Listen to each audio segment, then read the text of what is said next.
Hey world, it's Bean when we come back with another video. Family, I want to come back with this video because I think a lot of times, and this is why I asked if you guys are actually informed voters, okay? Because I think the biggest travesty in American politics is the fact that we have so many uninformed people voting. And when you just voting and you're not informed and you just giving misinformation and you've been, pretty much directed toward a certain narrative, but without you even knowing what's going on, you can get confused, right? And I think the biggest problem with American politics is uninformed voters. Voters that are voting and don't have no clue what they voting for or who they voting for. What they voting for and who they voting for. I want to ask a question, people that vote. Do you know your state senators' names? I'm not a voter, okay? But I know the state senators in Texas is John Cornyn and Ted Cruz. You dig? I know the governor is Greg Abbott, and the mayor of Houston is Sylvester Turner. And these Democratic presidential nominees are candidates. Tonight they had a town hall meeting. CNN is kind of giving a town hall television presentation to several of the Democratic candidates. And of course, in order for me to come back with the real news, I needed to watch it and try to find out, which I already knew what the narrative was. And it was so interesting that every one of these candidates, about 80% of the questions being asked to the candidates had to do with LGBTQ community and whether or not these candidates, once president or if they voted president, what were they going to do to make sure that the LGBT community wouldn't be discriminated against? I got a question. Every one of them bowed down and promised to take care of the LGBTQ community, right? But none of them addressed the issues of the violence in Chicago.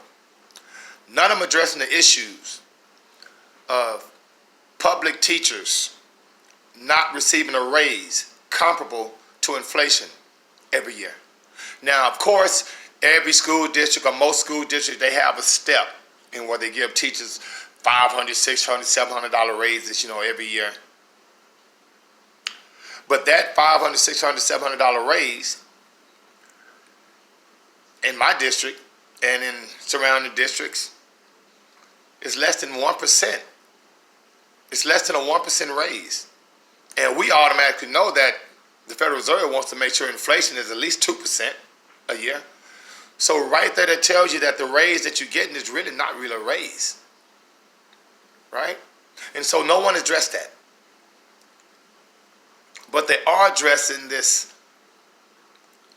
Maybe it's me, family. Can anyone that's in the LGBTQ community let me know the last time you were discriminated against? Let me know the last time that you was arrested and in prison because of your orientation. Because the last I checked, individuals that are arrested and incarcerated for crimes at a disproportionate rate than any other group of people or any other community is the Afro-melanated community. You would think that that would be more of an issue, of a topic. And that's why these Democrats don't realize Afro-melanated people not dealing, we don't like that. We're not dealing with that. You don't have any real, tangible, policies that you can say that's going to help Afro-melanated people. When everybody in the world know that the Afro-melanated person or the Afro-melanated community is the most disenfranchised community in the world. I mean, you just go to the island of the Dominican Republic and Haiti. A lot of you guys don't even know that's one island that the Dominicans pretty much runs. And the Haitians are treated like third-class citizens. And President Trump wants to issue visas to to people from Poland to come to this country anytime they want to.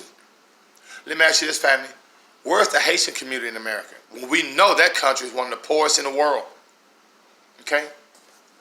But every Democratic presidential candidate is bending over backwards to placate and appease the LGBTQ community. Now, they say that the Afro-American community is, 12 to 13% of the population? Well, as of last year, the LGBTQ community is, 4.5% of the population. 4.5% of the population. How is it that this small group of people have so much power? You want me to tell you why? Because individuals that's a part of this community have a lot of power. Okay? Have a lot of power. And these Democratic presidential candidates know that. I watched Elizabeth Warren's town hall meeting tonight, family. And she was asked a question by a 9-year-old little girl dressed in a suit. And the little girl identifies herself as a little boy. She was there with her mom. And she asked a question to Elizabeth Warren, asking, what are you going to do to make sure that people like myself that's transgender, don't have to worry about being bullied, just have to worry about doing our homework. This was a 9-year-old little girl. 9-year-old identifying as a boy, there with her mother. Another question was asked to Elizabeth Warren and asked, how would she feel about in California, because they teaching kids as young as kindergarten, transgender education. She agreed with it. Now, family, is it me, or isn't this a Christian nation? Doesn't the Bible have a book in it called Leviticus? And do they read that? Does these Democratic candidates even read Leviticus?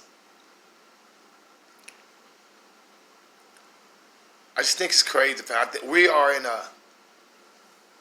this is crazy. And like I said, family, I'm not homophobic. There are people out here that have their own situations going on, but that's their business. When did a population of 4.5% of the United States population have this much power? I don't know.